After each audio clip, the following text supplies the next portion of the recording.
जय श्री कृष्ण, जय श्री कृष्ण, जय श्री कृष्ण। जय राधा रानी की जय, जय सिया रामचंद्र की जय, जय वैष्णो माता की जय। आज हमें श्रीमद् भगवद गीता द्वितीय अध्याय सांख्ययोग श्लोक 15 पाठ করছি।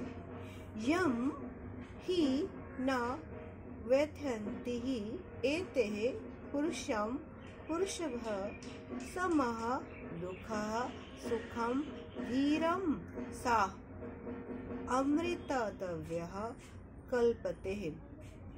হে অর্জুন, এখানে শ্রীকৃষ্ণ অর্জুনকে বলছেন, হে অর্জুন, হে পুরুষ শ্রেষ্ঠ, যে জ্ঞানী ব্যক্তি সুখ ও দুঃখের সমান জ্ঞান করেন এবং শীত ও উষ্ণ আদি শীত ও গ্রীষ্ম আদি দ্বন্দ্বে বিচলিত না হয়ে তিনি মুক্ত লাভের জন্য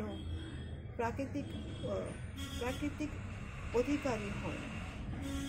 তাৎপর্য, যে মনুষ্য সুখ দুঃখ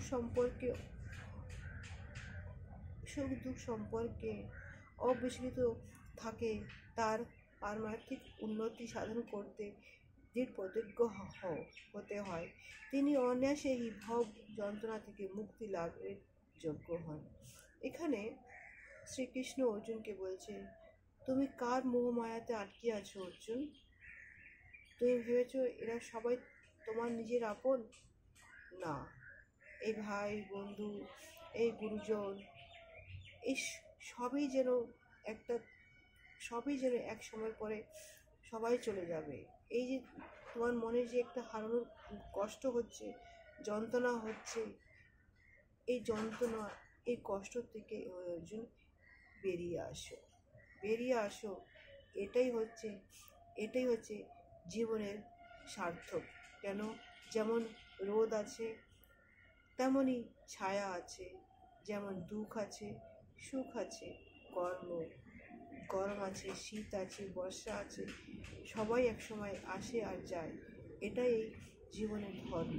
হে অর্জুন, তুমি এখান থেকে বেরিয়ে আসো। জয় শ্রীকৃষ্ণ, জয় শ্রীকৃষ্ণ, জয় শ্রীকৃষ্ণ। আগামী ব্লগে আরেকটি শ্লোক নিয়ে আমি আসবো। জয় শ্রীকৃষ্ণ।